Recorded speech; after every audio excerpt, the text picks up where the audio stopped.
Hello mga parekoy. Good afternoon sa inyong lahat.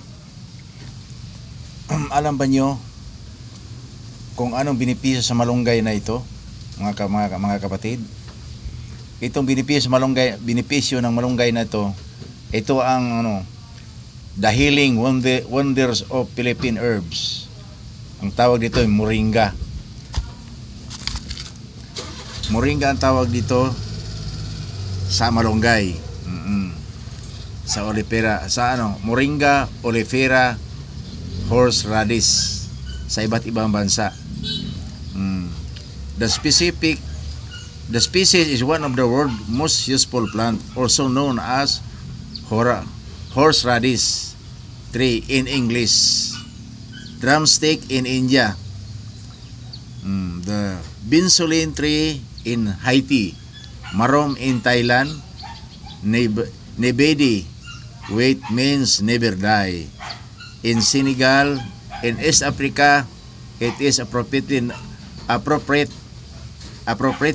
known as mother best friend of all the products of the tree. The leaves are used the most. It is full of nutrients, low in fat and carbohydrates, and rich in minerals, iron and vitamins B. Ganito ang mga kapatid. Itong malunggay, known as mother best friend because moringa leaves are helpful in increasing breast milk in the breastfeeding months. Ganito ang kahalagahan ng malunggay. Ang katumbas ng malunggay ay 7 times the vitamin C in oranges. Vitamin C strengthen or immune system and fight infectious disease including cold and flu. Ganon ang kahalaga malunggay. Saka 4 times vitamins A sa carrots siya. 4 times vitamins A in carrots.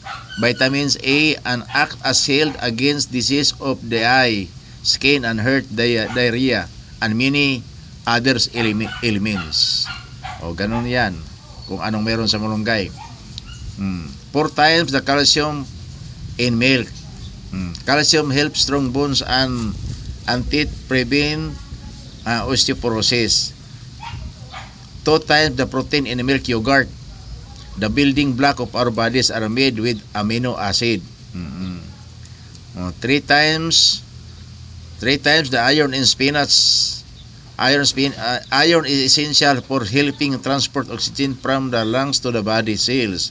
And iron deficiency can lead to anemia, causing fatigue, decreased immunity, helps fuel brain power.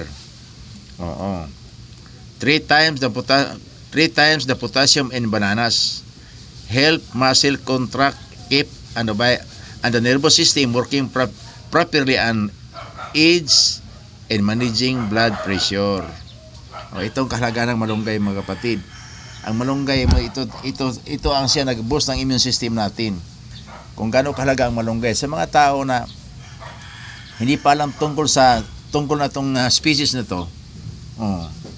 Aralin to mga kapatid kasi sa totoo lang ang malunggay napakaano talaga nito, napakahalaga nito. Huwag natin baliwalain to. Huwag yung sabihin na pagkain ng mga mahirap yan kasi pagkain na to ng mga mahirap sa totoo lang mayaman sa bitamina. Sa mga mayaman kasing tao, sabing ayaw na sa malunggay kasi gulay lang yan. Pero sa totoo lang, ang gulay ay nagpapahaba ng buhay. Tandaan natin yan. Oo. Ganito kapatid ang sistema ng malunggay. At ito, minumotivate ito palagi sa aming mentor si John Alcorcon kasi mga Alcorcon family, sila mismo nag-motivate ito tungkol sa tao kung anong benepisyo ng malunggay. Itong malunggay, medicinal qualities talaga itong malunggay. Detoxification. Studies have shown moringa's ability to remove hazardous material from water. Tama. Antibiotic. Moringa is used as tropical treatment for minor infection. Its antibiotic property is identified as gospermine, a bacterial and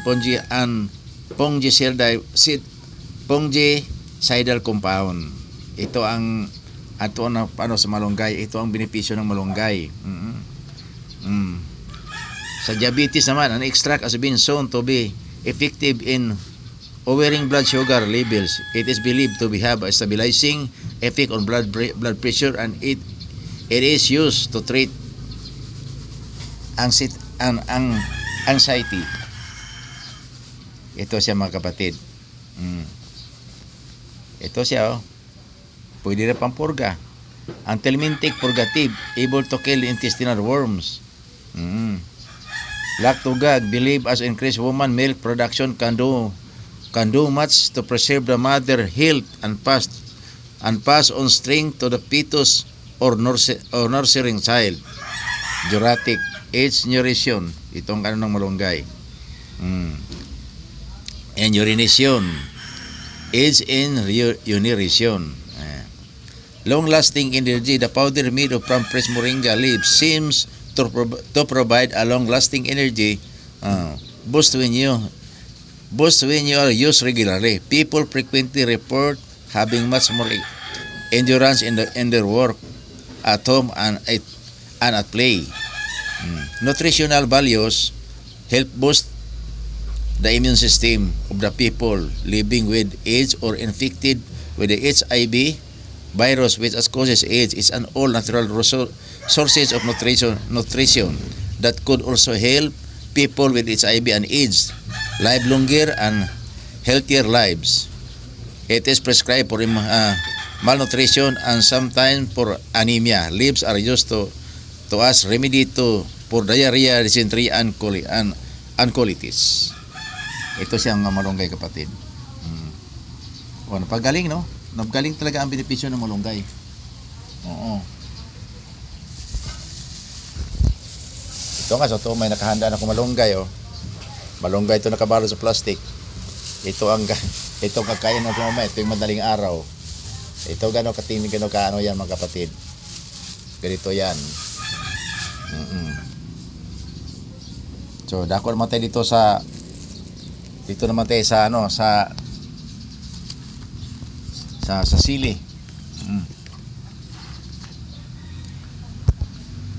Ang capsicum, ito mga kapatid, ang capsicum or sili, ito ang tinatawag the healing wonders of Philippine herbs. Capsicum, sili, capsicum proteins, sili pepper leaf, dahon ng sili, or pwede sa bunga, or bunga, epektibo ang bunga. Ang iba naman, ayaw nila kasi naka-almoranas na to. Hindi naka-almoranas ang sili. Ang nakapag-almoranas sa tao ay yung pagpipigil sa pagtay at 3 araw, 4 araw. Pagkatapos, pinipigil ang kalang pagtay. Pag itayin na to, nasugatan ang inyong puwit. Pag nasugatan ang inyong puwit, hindi basta ito gumaling agad kasi hindi naman nasilawan ng araw ang ating puwit. Ganun yan. Ito ang mga benepisyo ng mayroon dito sa sili. Anti-fatigue, boosts immunity, improves metabolism, aphrodisiac, yun na nga lang.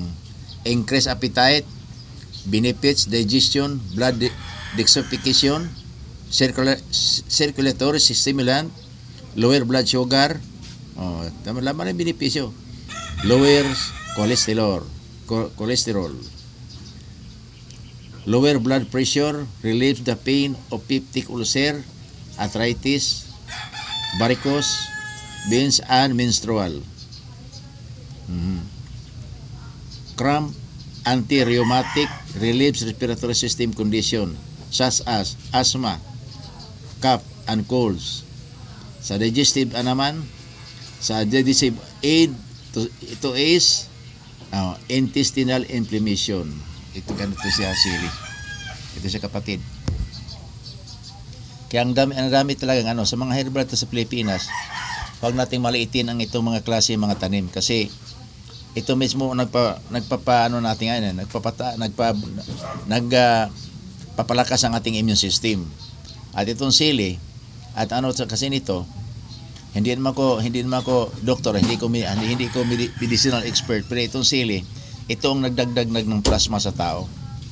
Ito siyang sili.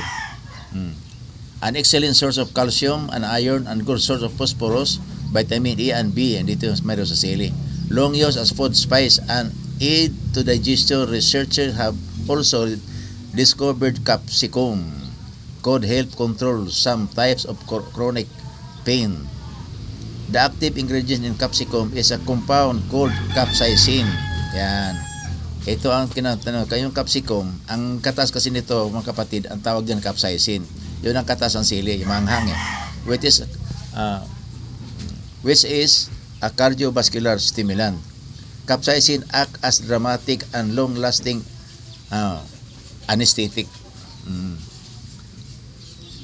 Scientists has concluded that capsicum possess fibrinolytic activity, meaning that is able to break down blood clots.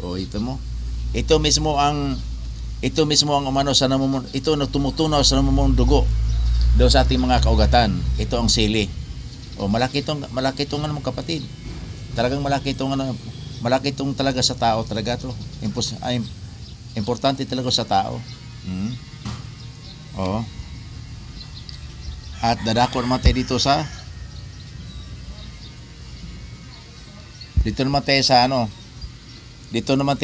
saluyot. Mga kapatid, ang saluyot ito sa Japan, ito ginawa ang saluyot.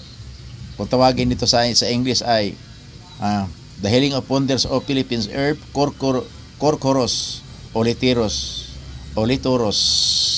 jute leaves, saluyot. Ang jute leaf kasi kaya jute leaf kasi medyo madulas na konti, kaya jute leaf.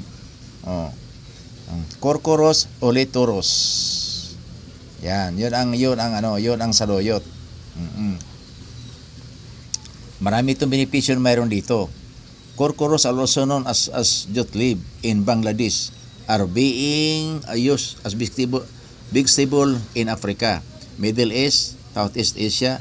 It is also used as herbal medicine to control or prevent dysentery, worm, constipation, and others. Japan has been made importing this dry jute leaf from Africa, and they are using it as a substitute for coffee and tea, di ba? Ginawa lang kapito sa Japan.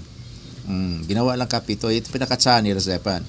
As health food and is anti-stress, it is rich in vitamins,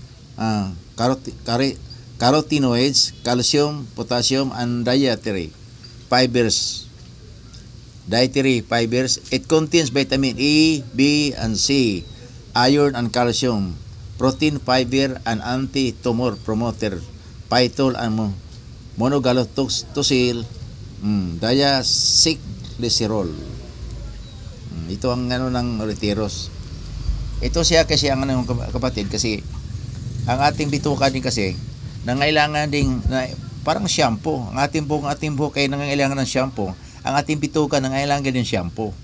Ganon yan. Pero hindi shampoo inom mo niya, baka inumin yung shampoo. Ito ang ng saluyot. Ito ang resulta ng saluyot. Ito ang benepisyo ng saluyot. Kasi once kasi naabos na ng fiber sa bituka mo, ang hirap mo nang tumae. At manatili ito doon sa large intestine mo, kung saan yung nagpundo yung tae mo, basura sa mga na-waste mong pagkain. Doon na papunta. Ngayon, pag hindi ka makatae, ilang araw, ay matik na yung kapatid. Pag ilang araw hindi ka makatae, constipated ka na noon.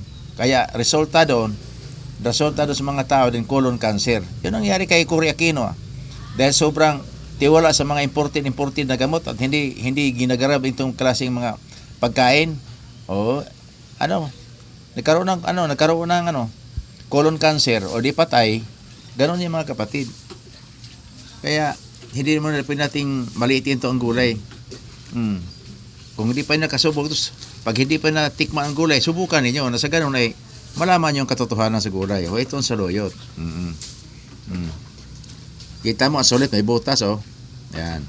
Pag may butas kapatid, malinis yun. Yung mga tinitinda na mga saluyot yan sa palengke, pag nakita mo walang butas yun, ibig sabihin kapatid, may mga chemical yun.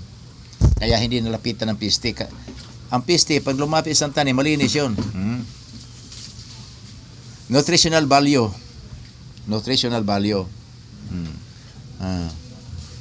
The pungent principle capsaicin. Ito, vitamin E and B, citric acid. Ito siya. Ito. Kaya dito na tayo naman sa ano. Dito tayo sa saluyot.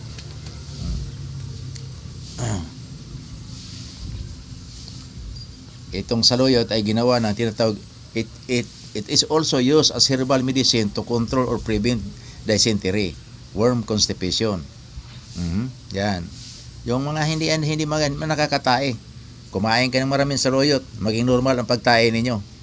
Kasi sino bang gugustuhin na maging constipated ka, na hindi ka makatae mga 3 araw, na sakit din maabutin mo. O ngayon, pag hindi mo gagrabe nito, pupunta ka sa ospital ngayon, magkano ang gastos, lalo na ngayon may mga ibang sakit naglipa na. Sa halip na magumaling ka, tutudas ka pa. Kasi natin kita mo mga tao na sa bukid. Nasa bukid bakit humahaba ang buhay? Dahil sa gulay. Kasi ang gulay talaga nagpapahaba ng buhay ito. Ito ang nagbibigay ng tamang sustansya sa katawan natin. Sa karne, walang maibigay ng sustansya, pero mayroon sa karne, protein lang ay mayroon sa karne, yun lang. Pero kung sabihin vitamins makuha mo, wala, malabo.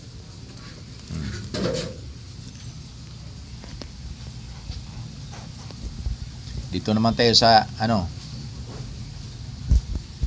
sa Amaranthus spinos o pigweeds auriculatis. Ang auriculatis, the Amaranthus also called pigweeds, comprise the genus Amaranthus, a widely distributed the genus of short leaves.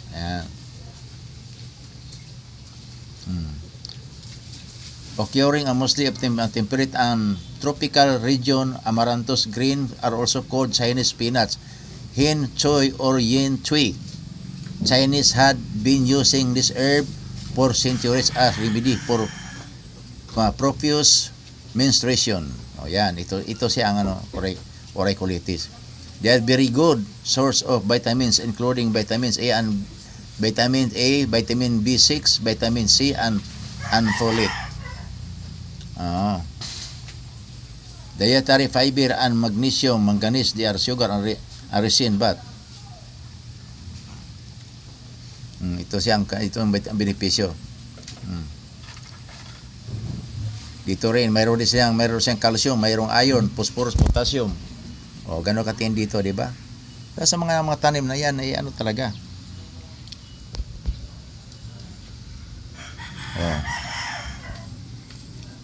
Dito naman tayo sa saluyot.